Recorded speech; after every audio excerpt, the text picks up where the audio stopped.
வணக்கம். நான் இன்றைக்கு ஒரு அழகான அற்புதமான ஒரு விடயத்தோடு தான் வந்திருக்கிறேன். இது ஒரு புதுமையான விடயமும் கூட. நாங்கள் மனிதர்களுக்கு ஆடை போடுவது வழக்கம். நாங்கள் எங்களுக்காக மானத்தை காப்பாற்றுறதுக்காக ஆடைகள் போட தொடங்கினாங்க. அதுக்கு பிறகு விலங்குகளுக்கு ஆடை போட தொடங்கினோம். விலங்குகளோட ஆடை போடுவதை நிறுத்திவிட்டோம். கதிரைக்கு போடுறோம், செட்டிக்கு போடுறோம், கட்டிலுக்கு போடுறோம், ஜன்னலுக்கு போடுறோம் என்று சொல்லி உயிரற்ற செயலில்லாத அசையாத பொருட்களுக்கெல்லாம் நாங்கள் போட்டோம். ஆனால் இன்றைக்கு அதாவது ஃப்ரான்ஸில் 95 டிபார்ட்மெண்ட்டில் பூசோ என்ற இடத்துல ஒரு பார்க்கில் மரத்துக்கு ஆடை போடப்பட்டிருக்குது. அந்த வடிவத்தை தான் பார்க்க நான் ஓடோடி வந்தேன். நான் இது ஒரு குறுகிய காலத்தில் இது எடுக்கப்பட்டிருமாம். நான் வேணுமென்றால் உங்களுக்கு விருப்பமாக இருந்தால் விலாசம் போகிறேன்.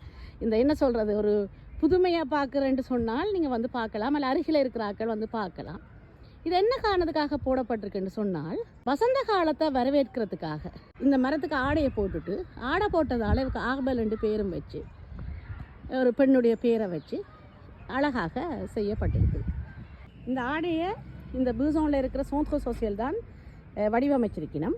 இந்த ஆடைக்கான துணியை சும்மா விளையாட்டு இல்லை, துணி என்றோன்னு 1 மீட்டர் 2 மீட்டர் இல்லை, யோசிச்சு பாருங்க. இந்த பெரிய ஒரு பெண்ணுக்கு துணி வேணும் என்று சொன்னால் எவ்வளோ துணி வேணும்?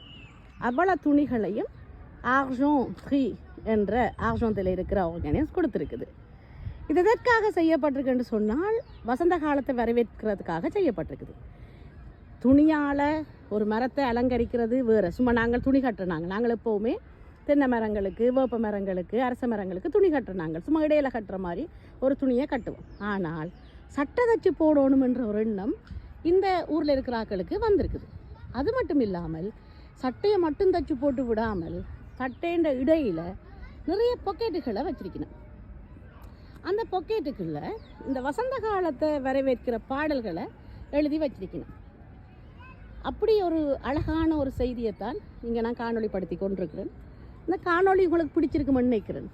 இங்கே பாருங்க, பறந்து விரிஞ்ச மரம் ஒன்று தன்னுடைய 2 கைகளை இல்லை, 2 இல்லை, பல கைகளை வானத்தை நோக்கி விரித்து, இயற்கையே, வானமே, எனக்கு ஒளியையும் மழையையும் கொடுக்குற சிறப்புமிக்க வானமே, இந்த வசந்த காலத்தை, அழகான வசந்த காலத்தை இந்த மண்ணுக்கு கொடு என்று வேண்டிக் கொண்டிருக்கிறது போல எனக்கு தோன்றுது. 2 கைகளையும் விரித்து வானத்தை பார்த்து, நீல வானத்தை பார்த்து, வசந்த காலத்தை, அழகான வசந்த காலத்தை எனக்கு கொடு என்று, அல்லது இந்த மண்ணுக்கு கொடு என்று வேண்டுறது போல இருக்குது. உங்களுக்கு எப்படி இருக்குது? இது உங்களோட கருத்தை எனக்கு சொல்லுங்க. வணக்கம்.